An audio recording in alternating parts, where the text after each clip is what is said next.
Good evening student, कैसे आप सभी। आशा है आप अच्छे होंगे और अपने एग्जाम की तैयारी अच्छे से कर रहे होंगे। जैसा कि बच्चों आपके जो हिंदी के ग्रामर का मैंने बहुत सारे इम्पोर्टेंट क्वेश्चन आंसर बताया हैं। आपको रचना के आधार पर वाक्य के भेद और पदबंध पद परिचय ये सबको बताया है। तो आज मैं आपको मुहावरे के बारे में बताऊंगी जो कि आपके एग्जाम के लिए बहुत इम्पोर्टेंट होंगे। जैसा कि आप जानते हैं कि आपके एग्जाम में मुहावरे का एमसीक्यू आता है और रिक्त स्थान भरने के लिए आता है।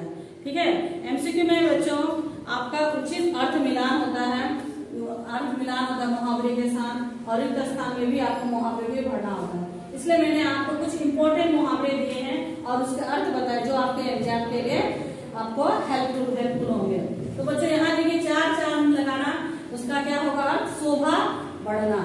ठीक है, उसके बाद बाल भी बांका ना होना, कुछ भी ना बिगड़ना। ठीक है, यानी कि कहते हैं ना हम लोग उसका बाल भी बांका नहीं हुआ, यानी कि उसको कुछ भी ना बिगड़ना।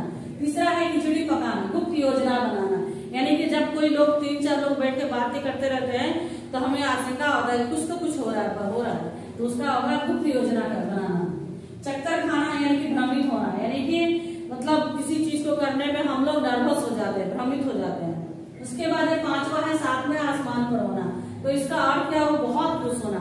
जैसे कक्षा में प्रथम आए तो मोहन जो है सातवें आसमान पर हो गया। तो उसके बाद 6 में तुतली बोलना, यानी कि दबदबा होना, यानी कि जैसे कि दबंग लोगों का इलाके में मोहल्ले में दबदबा होता है, तुतली बोलते हैं, तो उसे ही दबदबा होना होगा।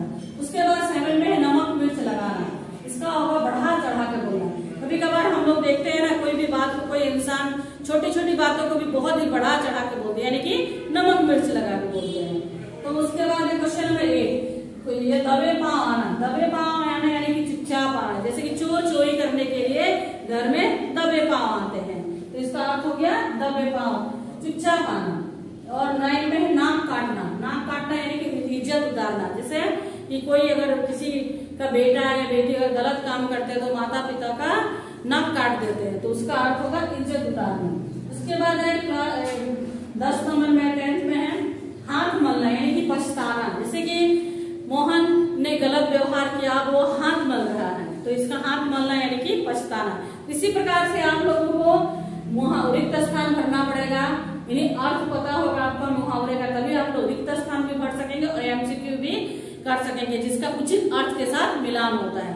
इसके बाद 11 नंबर का करेंगे, 11 नंबर करेंगे कि अवसर का लाभ उठाना, यानी कि मौके का फायदा उठाना। जैसे कहते हैं ना, अगर उसने तो मुफ्त में ही बहती गंगा में हाथ धो दिया, यानी कि मौके का फायदा उठा लिया। तो उसके बाद नंबर 12 है ओखली में सिर देना, जानबूझकर मुसीबत लेना। कभी कभार हम लोग क्या करते हैं कि अगर मुसीबत नहीं भी आना होता है तो हम लोग जानबूझकर किसी फसाद में पड़ जाते हैं, तो उसे ही कहते हैं ओखली में सिर देना, यानी कि जानबूझकर मुसीबत लेना। तो बच्चों अगर हम लोग मुहावरे का अर्थ जानेंगे, उचित अर्थ को जानेंगे, तभी हम लोग रिक्त स्थान की पूर्ति कर सकेंगे और एमसीक्यू कर सकेंगे, क्योंकि एमसीक्यू में भी उचित अर्थ का मिलान होता है और रिक्त स्थान में भी सही मुहावरे को भरना होता है जो कि उसके अर्थ के साथ मिलता जुलता है। तो इसीलिए हमें अर्थ जानना सर्वप्रथम जरूरी है। उसके बाद आता है 13 नंबर में खून का प्यासा, यानी कि भयंकर शत्रु। खून का प्यासा यानी कि भयंकर शत्रु। कहते हैं ना, जो रामलाल है वो अपने पड़ोसी का खून का प्यासा हो गया, यानी कि वो उसका भयंकर शत्रु है। उसी प्रकार से 14 है बाट जोहना, इंतजार करना। आप लोगों ने ततारा बामिरो चैप्टर पढ़ा है, तो उसमें आप लोगों ने बाट जोहना, ततारा जो क्या है, बामिरो का समुद्र के किनारे बाट जो रहा था, तो बाट जोहना यानी कि इंतजार करना।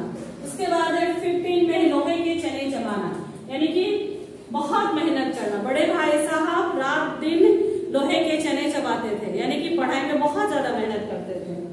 तो उसके बाद है 16 9-11 होना, यानी कि भाग जाना। तो चोर जो है पुलिस को देखते ही 9-11 हो गया, यानी कभी कभार हम लोग कोई गलत काम करते हैं तो अपने से बड़ों को देख के भी 9-11 हो जाते हैं, तो यही 9-11 होना यानी कि भाग जाना। उसके बाद है 17 में हक्का बक्का रहना, यानी कि चौक जाना। आप लोगों ने कारतूस चैप्टर को पढ़ा है। कारतूस में जो वजीर अली है, जब वजीर अली को जब कर्नल जो है वजीर अली को जानता है कि ये होता है तो वो अपने शत्रु को जिसकी तलाश वो कितने दिनों से कर रहा था, कई हफ्तों से कर रहा था, लेकिन वो उसका अपने खेमे में ही पाता है। तो वो जानकर कि वो वजीर अली है, वो हक्का बक्का रह जाता है, यानी कि चौंक जाता है। उसके बाद क्या है, तू में करना, यानी कि बहस करना, तू में करना, बहस करना। हरिहर काका के चैप्टर में इस मुहावरे का प्रयोग किया गया है। तू में कर रहे थे जो एक वर्ग के लोग थे जो हरिहर काका के पक्ष में थे, दूसरे वर्ग के लोग थे जो ये ठाकुरवाड़ी के पक्ष में, तो वो लोग सब एक साथ मिलकर तू में कर रहे थे। तो तू में करना यानी कि बहस करना, आर्गुमेंट करना। उसके बाद है 19 नंबर 2 से 4 बनाना, जिसमें तीसरी कसम पाठ में 2 से 4 बनाने का बारे में मुहावरे का प्रयोग किया गया है चैप्टर में। 2 से 4 बनाना यानी कि मुनाफा कमाना, लाभ कमाना। 7 ने तीसरी कसम फिल्म बनाया था, उनकी आखिरी और अंतिम फिल्म थी, और उस फिल्म का क्या था कि जो खरीदार नहीं मिल रहे थे, क्योंकि सब लोग 2 से 4 बनाने के चक्कर में लगे हुए थे, इसीलिए उसमें खरीदार नहीं मिल रहे थे। और लास्ट में 20 नंबर अंधे के हाथ बटेर लगना, यानी कि अयोग्य आदमी के हाथ में योग्य वस्तु लग जाना, यानी कि अयोग्य आदमी के हाथ में कीमती वस्तु लग जाना। जैसे कि हम लोगों ने बड़े भाई साहब चैप्टर में पढ़ा था कि कभी कभार जो है निशाना अगर सही भी ना लगे, सही जानकार ना हो निशाने का, तभी भी उसका निशाना सही जगह लग जाता है। तो उसी प्रकार से बड़े भाई साहब एग्जाम्पल देते हैं कि तुम एक बार पास हो गए हो तो दोबारा भी पास क्या हो जाओगे, छोटे भाई को समझाते हैं। ये तो यही बात हो गई जैसे कि अंधे के हाथ बटेर लगी, इसलिए यानी कि अयोग्य आदमी के हाथ में योग्य वस्तु लग गया, कीमती वस्तु लग गई। इसके बाद हम लोग घबरा जाना, जैसे इसका वाक्य क्या होगा कि अचानक शेर को सामने देखकर मोहन के हाथ पांव फूलने लगे। उसके बाद 22 में है दीवार खड़ी करना, यानी कि बाधा उत्पन्न करना। जैसे कि मैं जहां भी जाता हूँ मेरे मित्र मेरे लिए दीवार खड़ी कर देते हैं, तो बाधा उत्पन्न करना। उसके बाद है 23 में आड़े हाथों लेना, यानी कि खिंचाई करना। जैसे कि गांधी जी अंग्रेजों को आड़े हाथों लेते थे, यानी कि खिंचाई करते थे, उनके कामों की खिंचाई करते थे। उसके बाद 24 में आटे दाल का भाव पता चलना, यानी कि असलियत का पता चलना। जैसे कहते हैं ना, जब माता पिता कमाते हैं तो बच्चों को उनकी पैसे का रुपये का कीमत पता नहीं चलता है, जब वो खुद कमाते हैं तब उन्हें पता चलता है कितने मेहनत से पैसे कमाए जाते हैं। इसीलिए कहते हैं कि आटे दाल का भाव पता चलेगा, असलियत का पता चलता है। तो सोनू घर से भाग गया, उसे पता चलेगा कि आटे दाल का भाव क्या होता है, यानी असलियत का पता चलना। उसके बाद घी के दिए जलाना, यानी कि खुशी मनाना। उसके बाद है नाक में दम करना, यानी कि परेशान कर देना।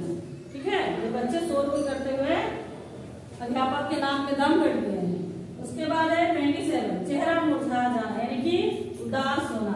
चेहरा मुरझाना यानी कि उदास हो जाना। जब देखते हैं किसी बच्चे का चेहरा मुरझाया हुआ है तो वो उदास हो जाता है, तो उसका चेहरा मुरझा जाता है, इसीलिए उसका अर्थ होगा चेहरा मुरझा जाना, यानी कि उदास होना। उसके बाद 28 में खड़ी खोटी सुनाना, आड़े हाथों लेना। जब वजीर अली कारतूस चैप्टर में जब वजीर अली कंपनी के वकील के पास शिकायत सुनाने गया तो उसने क्या किया था, वजीर अली को खड़ी खोटी सुनाया था, तो इसे आड़े हाथों लिया था। उसके बाद थाली का बैगन होना, 29 में थाली का बैगन होना, यानी कि सिद्धांतहीन व्यक्ति जिसका कोई भी सिद्धांत नहीं होता है, कोई भी उसका काम करने का तरीका नहीं होता, कभी इधर तो कभी उधर, इस प्रकार से वो सिद्धांतहीन व्यक्ति होता है, यानी कि उसका कोई उसूल नहीं होता, नियम नहीं होता है। उसके बाद 30 में अपना राग अलापना, यानी कि एक ही बात को बार बार बोलना। तो मोहन जो है हमेशा अपनी बात को ही एक ही बात का बार बार एक ही बात का राग अलापता रहता है, यानी कि एक बात को बार बार बोलना, यानी कि अपनी बात को ही बार बार दोहराना। तो बच्चों आज हम लोगों ने लगभग 30 मुहावरे का अर्थ को जाना। तो ये सारे जो मुहावरे हैं ये रिपीटेड भी है और आपके एग्जाम में आएंगे और इम्पोर्टेंट है।